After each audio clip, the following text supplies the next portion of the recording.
The time to talk is no more. It's finally the time to spring out some action. And it's amazing how the first set of action has more activity than the last raid this series has provided. It's not to say that arc was a flop, far from it. It's to say that this arc will have more diversity with its characters, and that's great. The promising start has already gotten me excited for more. The series does take its time to explain and react in a proper fashion, though the string of action hardly comes back in this series. Not that it's a bad thing, but it could be a breath of fresh air once in a while. Not to mention, it would be nice to be diverse with the course of action. Case in point, the heroes are more exploited to help out, and because of lack of all might, they all have to put in more work to settle the villains, and fortunately on my end, that makes it more engaging. The chapter starts with a calm mood as everyone gets ready to kick ass and chew bubblegum.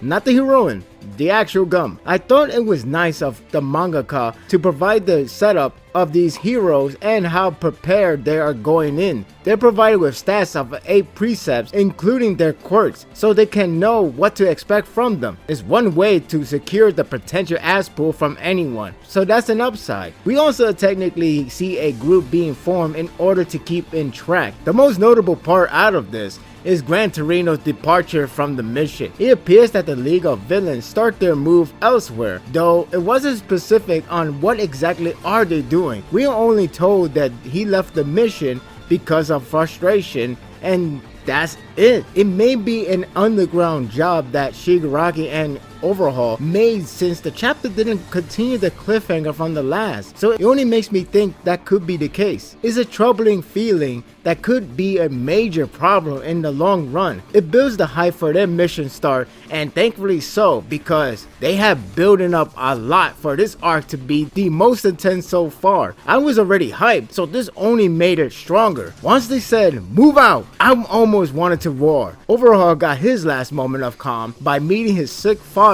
which surprises me. Overhaul looks to be sincere about his father have to endure the war outside. I wonder how this will play out in the arc. Well, at least no one has father-son trouble in this series, so I'm safe from a bad reminder. The action does start here and is already looking pretty promising for what's to come. That one huge guy who's like Bane just straight up punched the door and knocked everyone at front flying.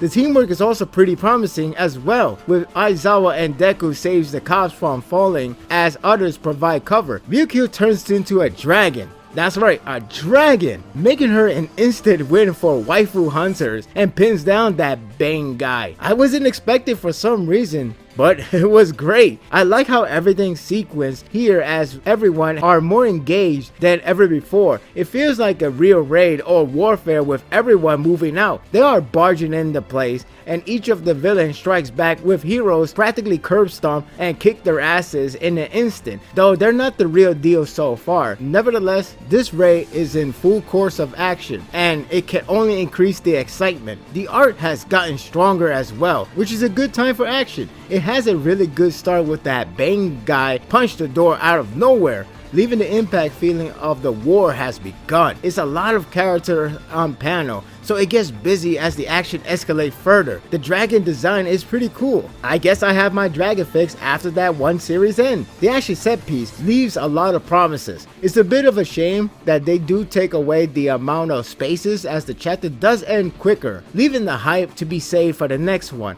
Regardless, it's for the best to kick the gear on a high level. In a shonen fashion, it's time to bring out the henchmen of Overhaul, and it's good that he has plenty of them to provide for some tense action down the line. They're called the 8 Expendable, fitting name for Overhaul to classify them. Though I do wonder if this is a reference to the movie The Expendables. It was pretty neat to know the story of their design. Once again, the series provide every single ounce of detail. The fact that they all wear masks to not only prevent Overhaul sharing air with them, but is positioned them as men who are simply his pawns. If anything, that makes Overhaul more sinister than he already poses, and that makes the arc more thrilling. All in all, this is the first phase of action, and it's a pretty good start. We are left to see much potential that can come out from these heroes and his formation. The arc has the potential to be the best one yet, and it's only a matter of the execution that the mangaka has in mind. We can only hope for greatness.